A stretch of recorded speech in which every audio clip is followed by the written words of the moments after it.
Full recommendations.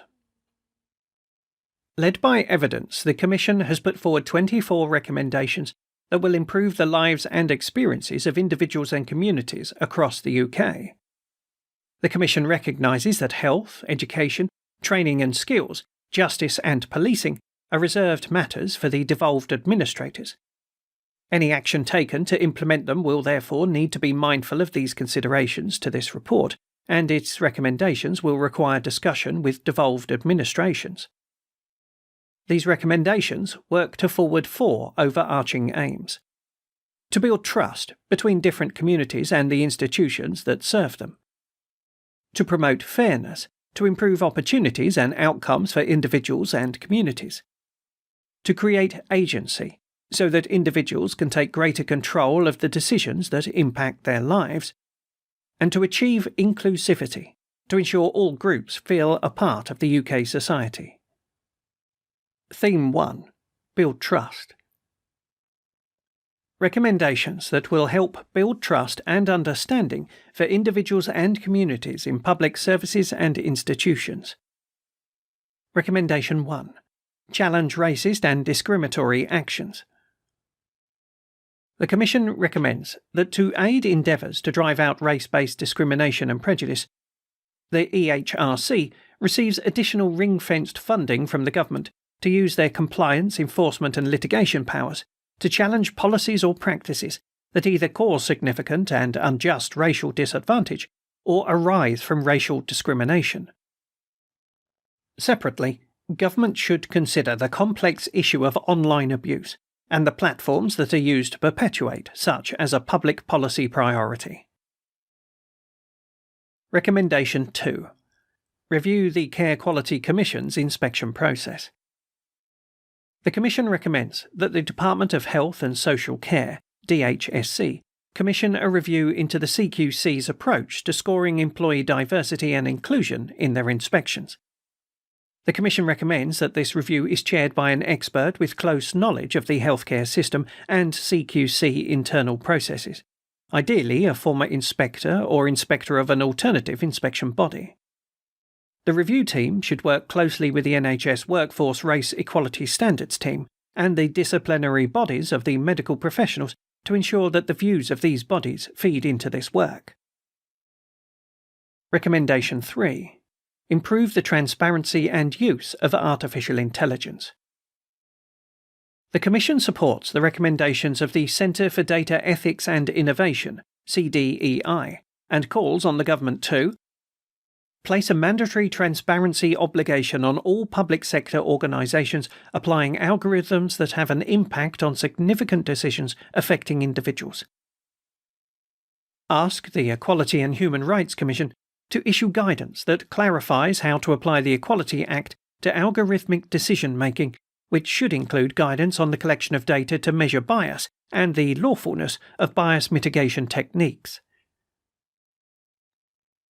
Recommendation 4. Bridge divides and create partnerships between the police and communities. Noting the key concerns in relation to communication, transparency and consistency in approach for stop and search, the Commission makes a 2-part recommendation. A. The College of Policing, working alongside the Association of Police and Crime Commissioners, the APCC, and National Police Chiefs Council, NPCC, develop a minimum standard framework for community, safeguarding trust groups that will not only have a function to scrutinise and problem-solve alongside policing, but also to ensure there is a minimum level of engagement with communities in every police service area. This framework for the minimum standard should include, but not be limited to, a requirement for stop and search data to be made more granular and publicly available for groups to scrutinise, a requirement for groups to be independently chaired and representative of their communities, a duty for safeguarding trust group minutes to be published, an ability for groups to scrutinise and hold police services to account on policing activity and disparities in stop and search, use of force, workforce mix and internal misconduct, and an ability for groups to review stop and search authorisations made under Section 60, S60 of the Criminal Justice and Public Order Act 1994, where police will be required to provide the Safeguarding Trust Group with a rationale as to why S60 was authorised. Once a year, Safeguarding Trust Groups should write to and receive a response from the Chief Constable and Police Crime Commissioner to update on progress. Police forces should also be required to demonstrate how they've responded and implemented changes as a result of scrutiny or challenge by the community. Throughout the framework development phase, there should be engagement with independent experts in community engagement and scrutiny external to policing. Consideration should be given to how members of safeguarding trust groups are adequately enabled to undertake their roles. Where required, the Home Office should also provide support in identifying the areas where trustworthiness is low and set targets to close the confidence gap, with mayors and police and crime commissioners to publish delivery plans to achieve that improvement. Progress against these delivery plans should be presented and discussed at the Safeguarding Trust Group meetings. B. Her Majesty's Inspectorate of Constabulary and Fire and Rescue Services, HMI-CFRS, inspect each police service area against the minimum standard framework, reviewing police services on their efficacy, relationship building, and a requirement for services to demonstrate the actions they are taking to build positive relationships with all communities within their police service area. Recommendation 5. Improve training to provide police officers with practical skills to interact with communities. The Commission recommends that the College of Policing, working alongside the MPCC and the APCC, develop a strategy to improve the efficacy and implementation of stop and search and de-escalation training, ensuring a consistent person-centred approach is taken by all police service areas. De-escalation training will be required for all new police officers joining the service, and upscaled to include all current serving officers who are expected to interact with the public as part of their role. This would be a requirement not just at the point of initial police training, but as a key aspect of continual professional development within different stages and levels of policing. Theme 2. Promote fairness. Recommendations that will contribute to fairer practices and improved outcomes for individuals and communities. Recommendation 6. Replicate the factors of educational success for all communities. The Commission recommends for the Department of Education, DfE, to invest in meaningful and substantial research to understand and replicate the underlying factors that drive the success of high performance of pupils from different ethnicities, backgrounds, and communities. For example, the level of educational success experienced by Black, African, Chinese, Bangladeshi, and Indian ethnic groups. Recommendation 7. Invest in proven interventions through better targeted funding. The Commission calls for the Government to deploy additional funding to systematically target the entrenched and persistent disparities in educational outcomes between disadvantaged pupils and their peers. It is right that in delivering this funding, the DfE should adopt a more holistic definition of need, as well as consider ethnic, gender, and socio-economic status. The additional funding should support proven interventions in early years, the transition between primary to secondary school, family hubs and careers provision amongst other key areas listed in the chapter. It is imperative for the funding to consider geographical variations, identifying disparities by regions or local areas, including drilling down to individual school level where necessary. DfE should seek to avoid viewing disparities through national data which do not identify geographical variation in the performance of particular groups. For example, funding allocation should consider how best to meet the needs of specific ethnic groups from low socio-economic status backgrounds who are scoring substantially below the average of all students, including white British, black Caribbean, and mixed white and black Caribbean. This recommendation is not an attempt to alter the work of the recently introduced national funding formula. The benefits of the NFF have not yet had a chance to materialise. Recommendation 8. Advance fairness in the workplace. A. The Commission calls on organisations to now move away from funding unconscious bias training. The existing training should be replaced with new interventions that, when implemented, can be measured or evaluated for their efficacy, such as the use of sponsorship to ensure wider exposure of ethnic minority individuals to their peers, managers, and other decision makers. Training and routine skills support for all employees in their professional and personal lives, for example, on collaboration, confidence, communication, and presentation skills, which could disproportionately benefit more disadvantaged groups. B. The Commission also calls on the Government to work with a panel of academics and practitioners to develop resources and evidence-based approaches to what does work to advance fairness in the workplace.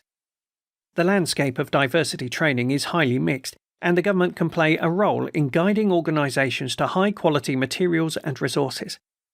These resources should include guidance for employers and be piloted in the civil service to replace the use of unconscious bias training. Recommendation 9. Investigate what causes existing ethnic pay disparities. The Commission recommends that all employers that choose to publish their ethnicity pay figures should also publish a diagnosis and action plan to lay out the reasons for and the strategy to improve any disparities. Reported ethnicity pay data should also be disaggregated by different ethnicities to provide the best information possible to facilitate change. Account should also be taken of small sample sizes in particular regions and smaller organisations.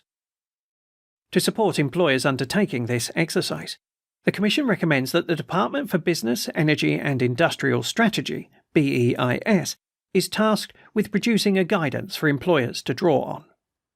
Recommendation 10. Improve understanding of the ethnicity pay gap in NHS England.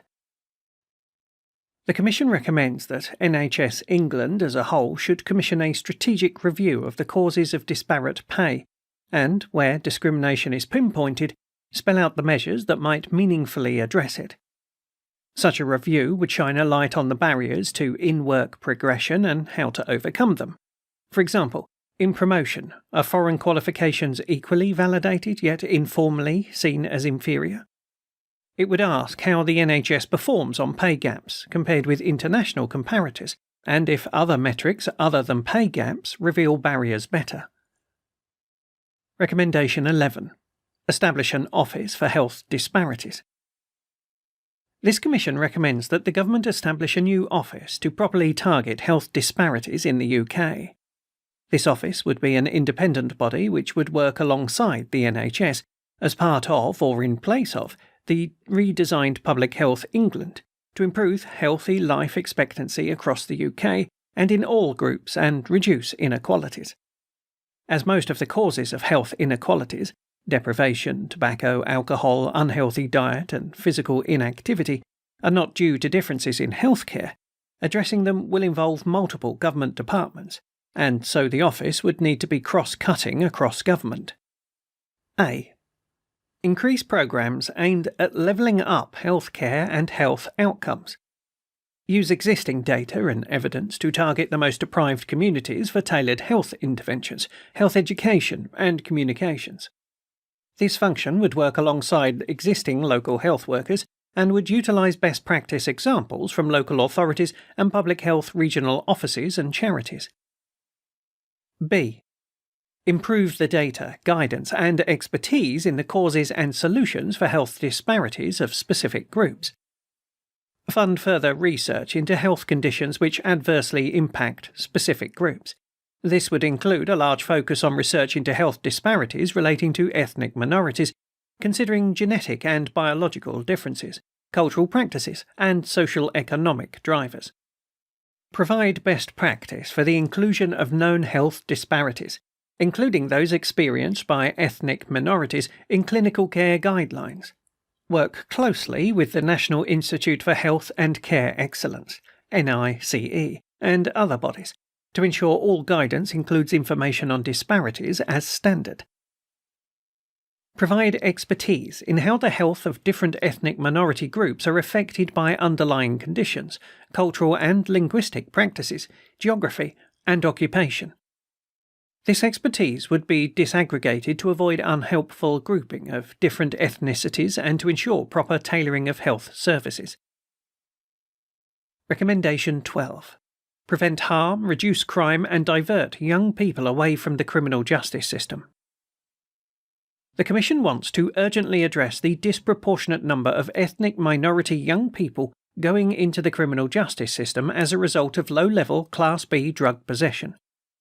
The Commission is not advocating or endorsing the legalisation of Class B drugs.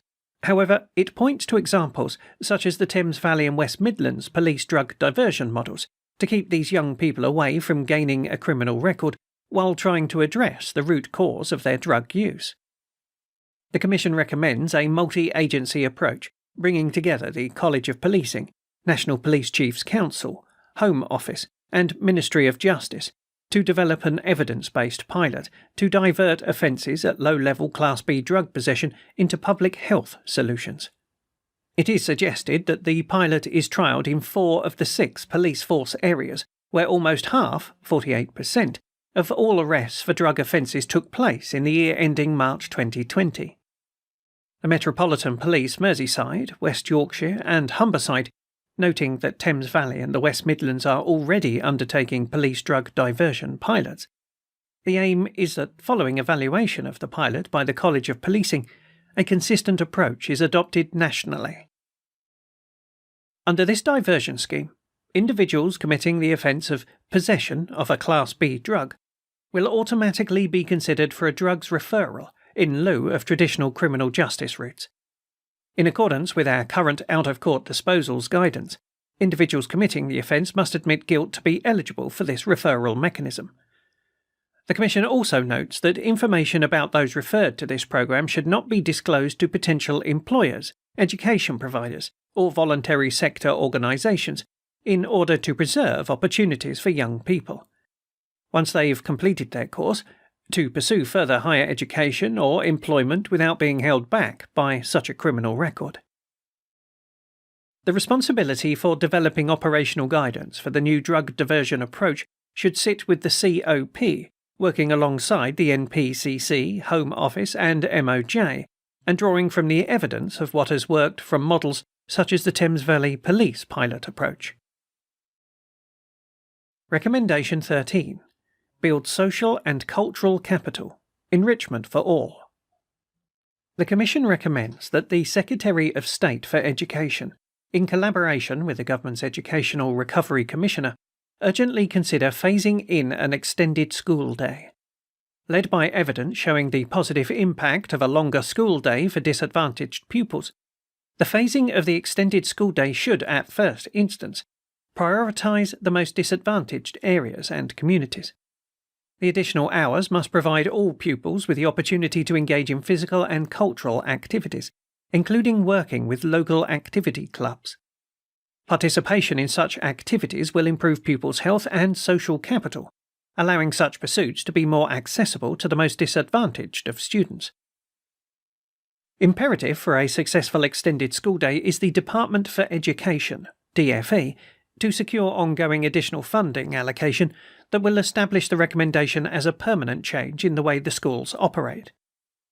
In order to overcome the significant operational challenges of delivering an extended school day, advice should be sought from the educational practitioners, parents, pupils, and key stakeholders.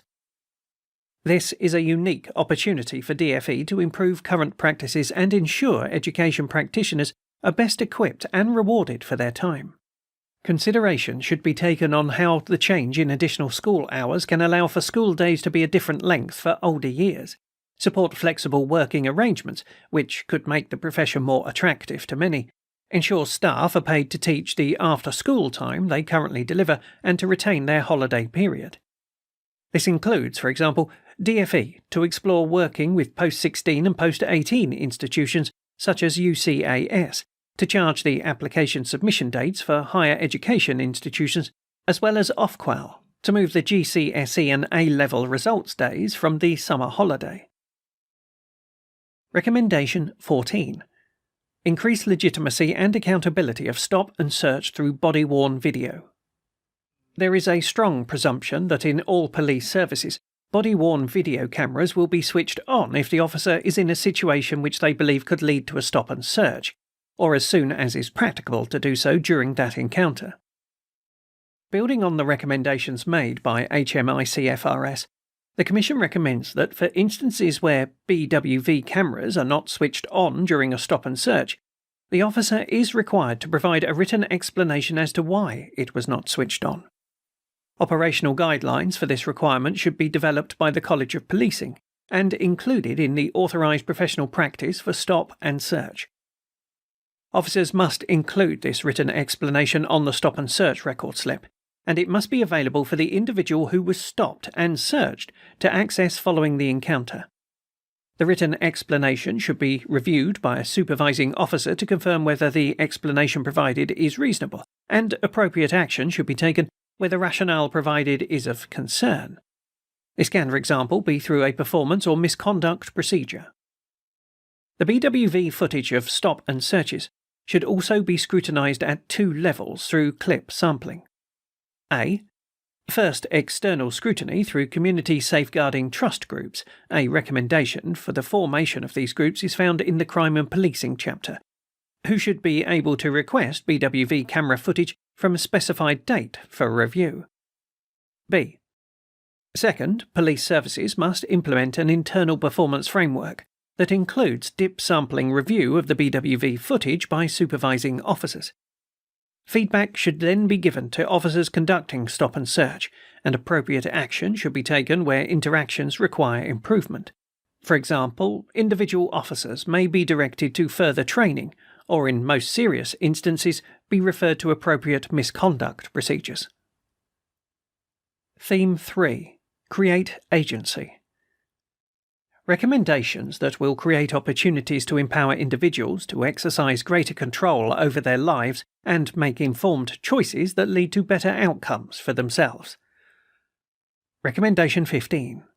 Empower pupils to make more informed choices to fulfil their future potential. The Commission proposes improvements to the quality of and access to careers advice for young people from disadvantaged backgrounds. Stronger guidance should be issued by the Office for Students, OFS, to higher education institutions on funding outreach programs and placing university outreach staff in schools to help reduce disparities in applications at an earlier stage. Funding should be informed by evidence-led practice and targeted at the Gatsby benchmarks, 8 elements of good career support, to ensure that more children are able to apply to high-tariff institutions. This funding should be evaluated and monitored to assess whether it is having an impact on application rates. If guidance from OFS does not lead to strengthened funding for such initiatives, then OFS should look to regulatory or legal changes to ensure improved access and participation to higher education institutions. Recommendation 16. Open up access to apprenticeships. The Commission recommends that the Government conducts a highly targeted apprenticeships campaign to persuade young people to do apprenticeships in growth sectors. Our view is that such a campaign could be of particular benefit to young people who face discrimination or disadvantage and currently lack access to in-depth information about the full range of career pathways. Such a campaign could use a range of mechanisms to attract young people, such as relatable young role models, employer testimonies, data on potential earnings and career progression. It could explore the impact of factors that influence a young person's career choices, such as parental engagement, peer influence, access to information on different career routes, employer links with students, and people like me, and be delivered in partnership with further education colleges, Job Centre Plus, youth hubs in community spaces, and career hubs in schools. A 2-phased approach to rollout is proposed. First, pilots to be undertaken and evaluated in left-behind areas across England. And second, a national rollout of a new well-evidenced, highly targeted campaign which focuses on getting young people into a new job as part of an apprenticeship, and rewards providers for successfully achieving this. DfE and Department for Work and Pensions, DWP, should work in partnership with the Youth Futures Foundation to co-found the design of the campaign, Put out a call for further education colleges working in partnership with local employers and the community to apply to be considered for pilots. Commission an independent evaluation of the pilots, one which includes identifying what works as part of its findings. Recommendation 17. Encourage innovation.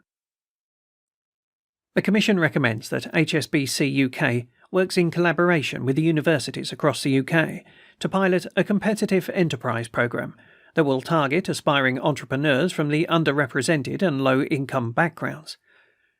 The universities that would be considered to take part in the pilot will be those who would benefit most from an increased endowment that would 1.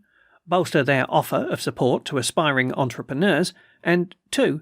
Further enable them to nurture entrepreneurial talent.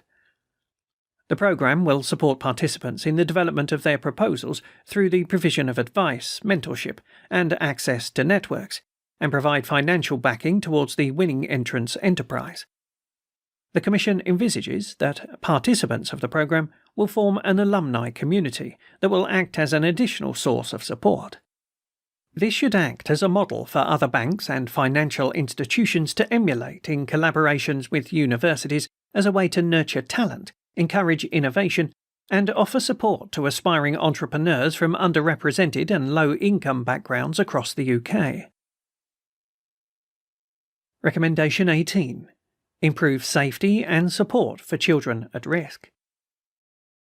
The Commission recommends that the Youth Justice Board, YJB, working with partners across the government with expertise in child criminal exploitation, develops a digital solution that can be accessed and used by children and young people before and at the end point of crisis. The government will be required to secure and deploy additional resourcing to the YJB to ensure that the YJB is appropriately resourced to deliver and implement this recommendation.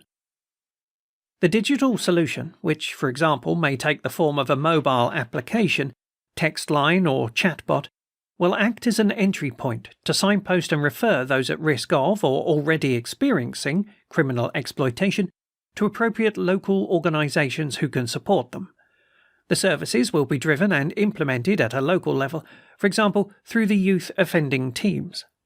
This recommendation will help empower young people with the agency and ability to escape criminal behaviours and exploitation without the need to go to the police. The solution based on existing technology innovations will need to reach young people at critical points in their journey, intervening at an early stage for those at risk of criminal exploitation and preventing those already in the criminal justice system from being drawn deeper into criminality. Recommendation 19. Undertake a Support for Families review. The Commission recommends that the Government undertake a Support for Families review to further investigate issues highlighted by this Commission as follows. Collecting data about family strain, the negative impact of economic and social pressure on households in different ethnic groups. Academic research into cultural attributes and parenting styles, which may be distinct within ethnic communities, and what role they play in shaping life outcomes. The impact of employment and working practices on parenting outcomes in different ethnic groups.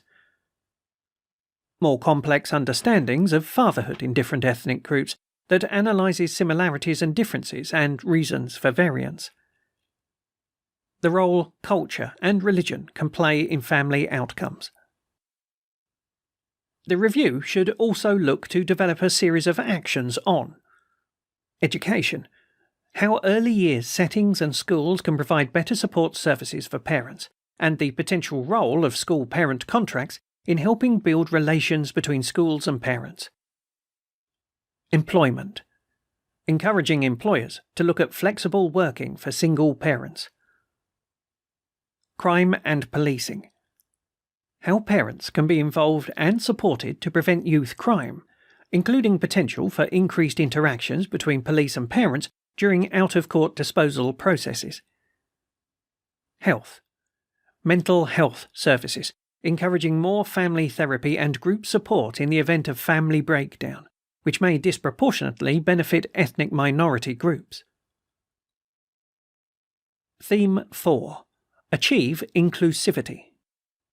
recommendations that will promote genuine positive integration between citizens and communities, and weave in the identity and culture of all communities into everyday life in the UK. Recommendation 20. Making of Modern Britain. Teaching an Inclusive Curriculum. The Commission recommends that the DFE works with an appointed panel of independent experts to produce high-quality teaching resources to tell the multiple, nuanced stories of the contributions made by different groups that have made this country the one it is today. The resources should be embedded within subjects in the statutory curriculum. There should be lesson plans, teaching methods, and reading materials to complement a knowledge-rich curriculum.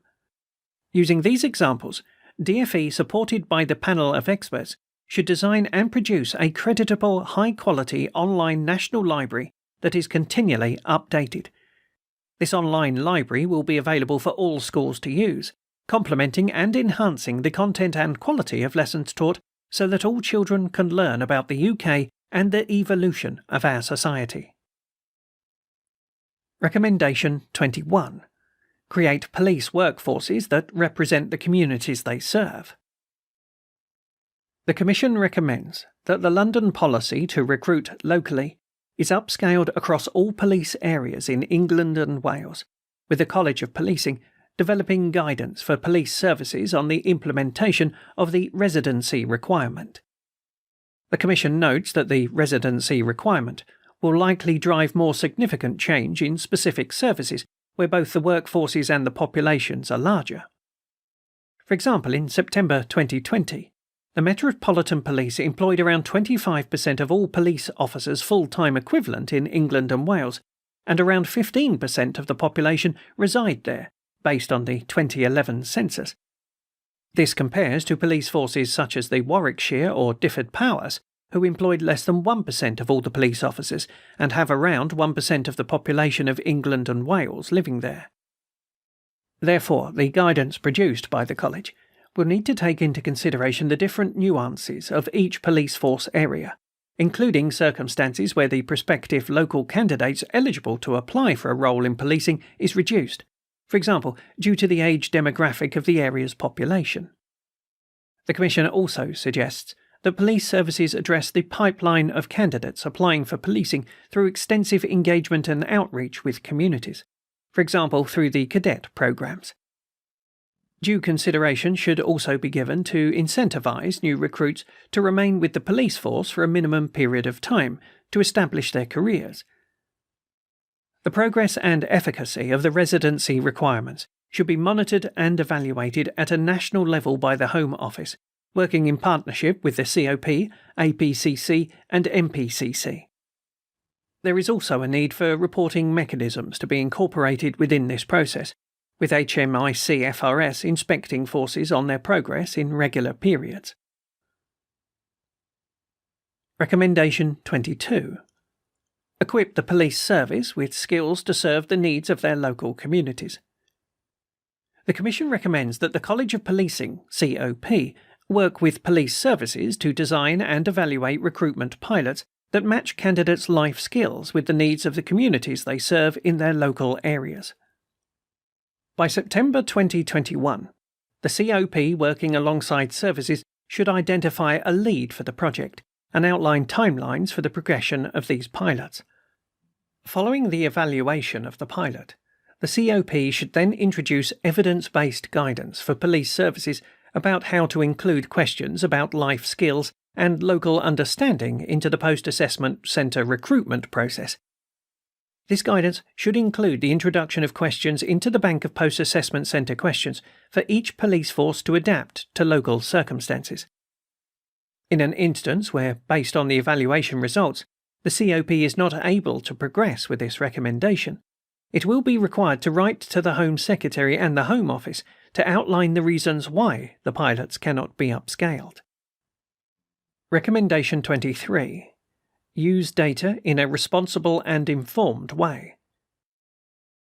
The RDU should work with the Office for National Statistics, ONS, and the Office for Statistics Regulation, OSR, to develop and to publish a set of ethnicity data standards building on the existing Government Data Quality Framework and the Code of Practice for Statistics Monitoring Compliance against the standards, for example through the OSR's Programme of Regulatory Reviews, which will improve the way that data on ethnicity is assessed to be fit for purpose.